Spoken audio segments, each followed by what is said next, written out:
I'm going to share with you today how to avoid going out of stock and also how to avoid excess inventory when selling on Amazon. And I'll be also sharing with you one tip that can potentially save you hundreds of dollars every month.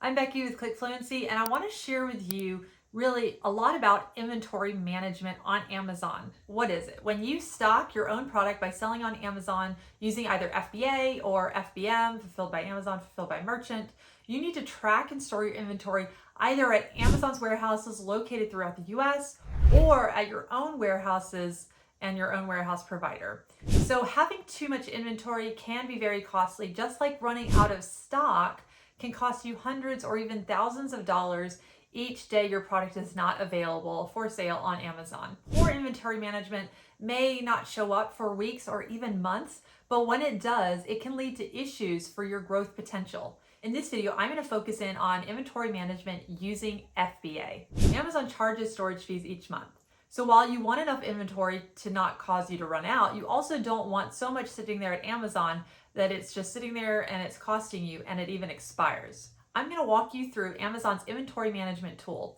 inside Seller Central. I will say I don't think that the tool is perfect, as we found it to overestimate, but I do want you to understand how to use it, and it can be great when you're trying to just get a handle on your inventory levels. Okay. When you're logged into Amazon, you're going to want to go to the menu bar here, and then you're going to click into inventory here. And next you'll want to go to this FBA inventory here. At the top, you're going to see tabs for inventory. You're going to click on this drop down menu, and then I want to go into the restock inventory here. Okay. And then from here, you can actually sort by recommended ship date in this column here. So when you click on it, you'll just want to make sure it's showing you the recommended shipment date from this earliest to further out. And this is really helpful if you're just trying to get a good idea of what's most urgent to ship in. Maybe you're feeling like you're really overwhelmed and you're behind on shipments. This is a great kind of place to start. So I can see in this column, it says recommended replenishment quantity here.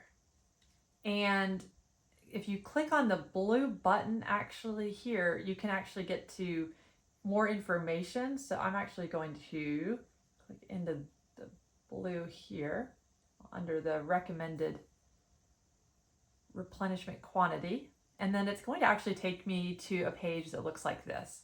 So here, you're actually going to be able to see, for instance, replenishable. Is this something that you are going to continue to sell?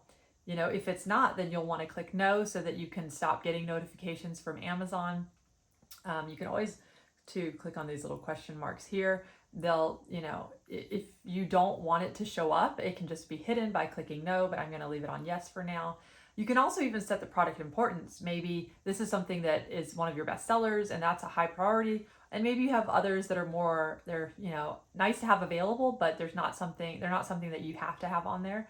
So, and always selling, just because of the sales velocity is not as fast. So really you could do a lot here. Let's see, you keep on scrolling down and you can see here too, they allow you to add in a lot of information that can be helpful. And some things that might be helpful would be things like the supplier lead time. So if you haven't ever adjusted these settings, or maybe you've had someone help you with your Seller Central, you still want to go into this and look yourself, because those may no longer be accurate. That could be old information on lead times and replenishment frequencies.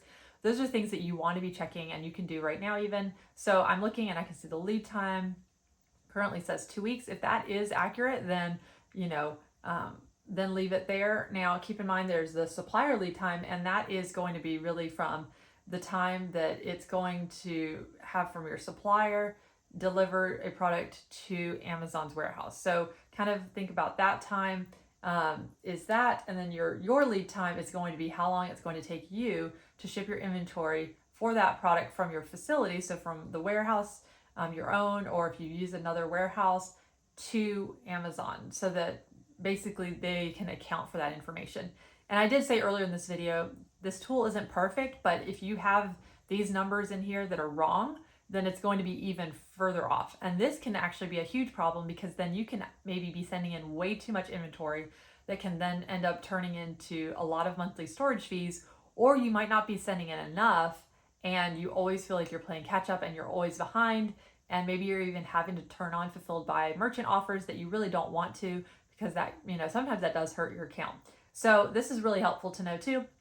The replenishment frequency, I also like looking at that too. How frequently do you want to be sending in inventory? And then the case pack quantity, I find that very helpful too. So if you have it in a case pack, for instance, of 50 units that go in one case, then you can actually add that here so that when Amazon recommends an amount, they'll only share it by case pack. So instead of an amount like 23 units that they tell you to send in, they would just round that up to your case pack quantity. You also can put your minimum replenishment quantity here too. So you could even tell them how much your inventory has, and always make sure to click this blue update button here, because otherwise the information won't save. So this is really helpful. Like I said, this is on an individual product where you can click into specifically.